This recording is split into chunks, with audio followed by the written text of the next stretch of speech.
GeoBlink.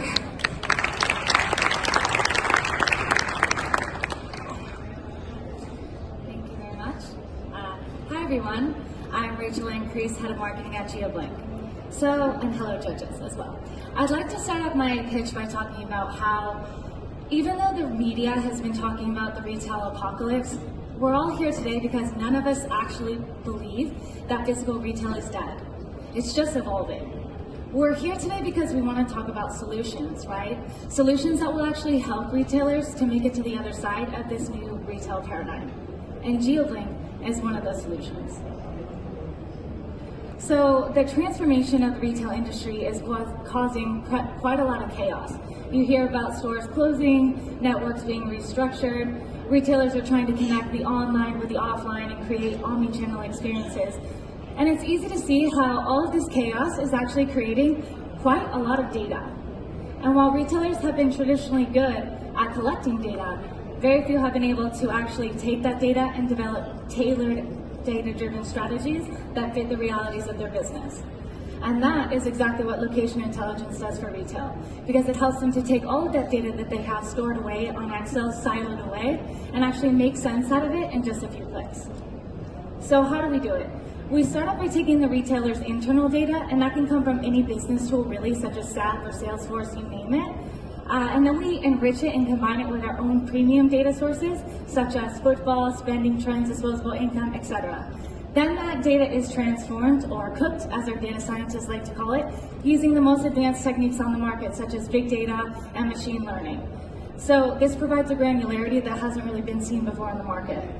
It's not the same knowing which street has the most football traffic on it as to knowing which section has the most football traffic on it from people from your target market. Finally, all of that data is displayed as insights on an easy-to-use dashboard. And GeoBlink was actually built for business profiles, so people from marketing, operations, upper management, which means that no technical experience is required to take full advantage of the platform. So the dashboard you see behind me on the third image is what helps our clients to visualize and manage their retail networks from end to end by really bringing the data to life. So we divide up end-to-end retail network management into 3 core pillars. The first one is strategize. So with the insights they get from our platform, our clients are actually able to develop those tailored data-driven strategies that I was talking about before, and they can do things like know where to open up a store, know where to launch a highly targeted geomarketing campaign, or they can even take more protective measures, such as performing some sales forecasting, to know how much a site will make before even opening there. The second step is monitor. So once they have that strategy in place, they can monitor its execution in real time. So they can know things like when a competitor opens nearby or leaves one of their catchment areas. And then they can also know when an area or location in particular is rising or decreasing in potential in terms of spending for their product category. The final one is optimize. So with all that information, they actually are able to optimize the performance of their entire network.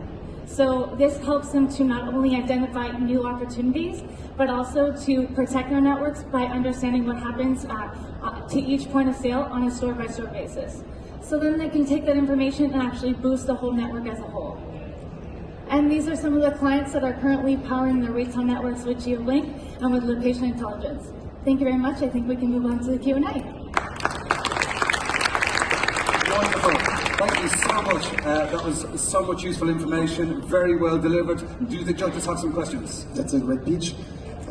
So now that a lot of search are done in Google via mobile, do you also access this kind of data, which is very interesting to know if you're looking for brands, which city you're localized? Okay, so right now we use a bunch of different data sources. We have more than 50.